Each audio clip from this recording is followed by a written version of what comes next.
7:42 on your hometown station, KHTS. Good morning to you and welcome to Monday.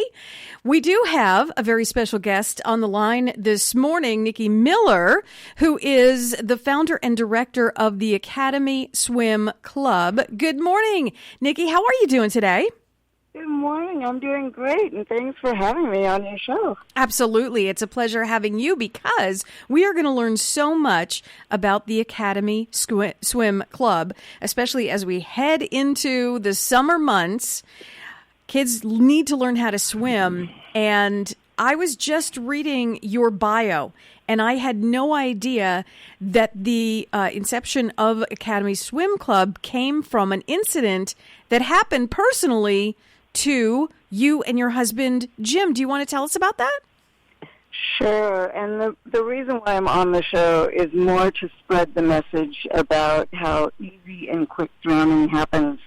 And you hear it, and you always think it's going to happen to somebody else until it happens to you. So years ago, my husband and I went out during the day for lunch and came back. We had a babysitter. And my boys were 1 and almost 4, so just 3 still. And the babysitter left and didn't tell us about anything. There were no incidents, apparently. And after she left, I saw out in the back, we had a spa but not a pool in our backyard. And I saw on the deck of the spa there was a pile of wet clothes. And I thought, that's weird. So I went out, and there was a pile of vomit next to the wet clothes. So obviously my 1-year-old couldn't talk about it, so I asked my 4-year-old what happened. And he said that his younger brother, Cody, crawled into the spa, and he just lay there underwater. He didn't move. And that's what babies do. That's what kids do. They just kind of hang out, waiting for somebody to come and get them. And so his brother, Cody, just kind of hung out in the water, and I asked him what happened, and he said, well, he wasn't swimming or trying to get to the edge, and God just told me to go in and get him. So so often I have talked to parents where this has turned into a double drowning, when young children or children of any age go in and try and rescue somebody else by having physical body contact. And fortunately, my 4-year-old was a really good swimmer, or 3-year-old, and he was able to pull him out of the pool without incident. But there was vomit, which showed that he was underwater and ingested plenty of water too. Nikki, I have so many questions for you regarding this story. First, Garrett, who is your older son, yes, does he realize, how old is he now? 31. Oh, okay. So he's an adult. He's an adult. A while ago. Okay, so he's an adult. Does he realize that he saved his brother's life at such a young age? I mean, does he? Yes. He gets it. Yes. Okay. Yes. Also, a different Oprah, but we at some point need to talk about the babysitter, because what? Yeah, exactly. Like, that's we can have a conversation about that completely, but here's a couple of things. I asked where she was, and Garrett told me that she was in the house on the phone. Oh, okay. Yeah. So we need to, and this is, what you bring to us, Nikki, the last time you were with us as well, you bring us stories, and you, from experience, from your past experience, that really make you think. Because if you do have a babysitter and you do have a pool, the babysitter can't just be any babysitter. If you have small children and you have a pool, they need to be vetted completely. Yep. They can't just be someone, from around, town that you may know. And, they need to know CPR. They need to know that back door needs to be locked. They can't be on the phone when they're watching a 1-year-old and a 3-year-old. But I'm sorry, I'm fired up, Nikki, after you telling the story. I'm a little fired up.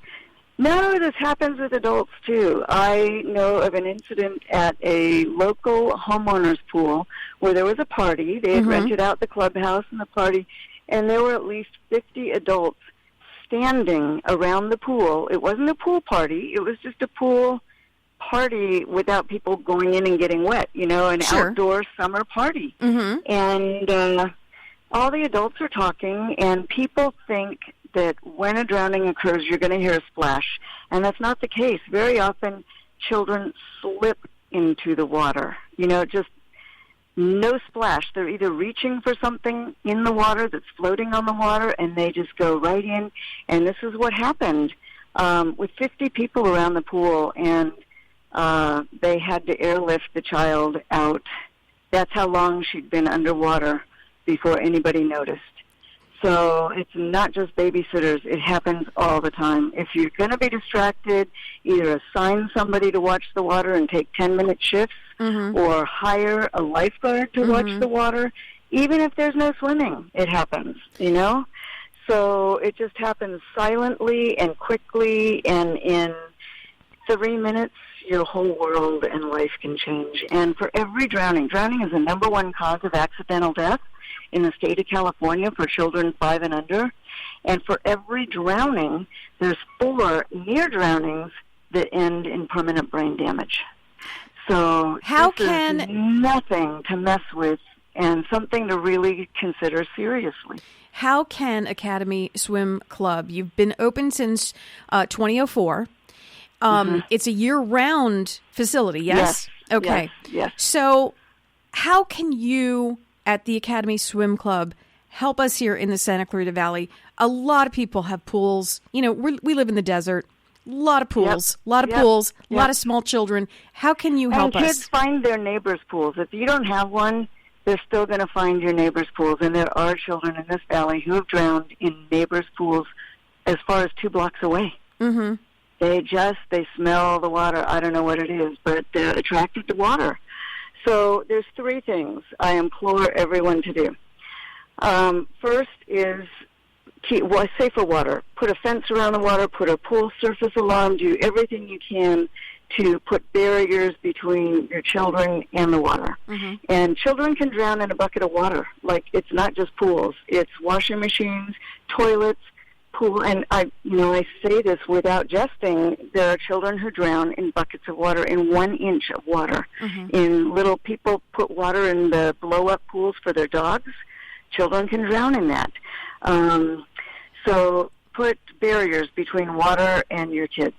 Number 2 is learn CPR, because 3 minutes can change your world. And if you notice or you get a child out of the water in 30 seconds, it can take 4 to 8 minutes for the 911 call to respond. So learn CPR so that you can get oxygen to the brain as quickly as possible without, just basically losing your child because you didn't know CPR. And 3rd, teach your kids how to swim. And that's where you come in. That's where you come in. Yeah. Well, it doesn't have to be us. It can be anybody, but teach your kids how to swim. And they don't learn to swim in a half an hour. It's something you have to commit to and work on and make happen. And they can't just learn to swim in a bathing suit. They need to learn to swim in their clothes, too, because when they fall in, they're going to have clothes on, and it's going to be a world of difference from their bathing suit. And that's why they freeze. They're just not used to it, and they just wait for somebody to rescue them. How young can we start swim lessons? You're going to laugh. We can start at 2 weeks, but doctors would prefer if you wait till 6 weeks. Babies have a swim reflex, so if we start babies swimming lessons early, mm-hmm. they're just going to always swim. But it's mandatory. By the time they're crawling, they can find a way to water. Yep. They can go out the doggy door. Mm-hmm. They find a way to get around fences. And it's just unbelievable how ingenious babies are when it comes to getting to water. Do you have classes starting relatively soon?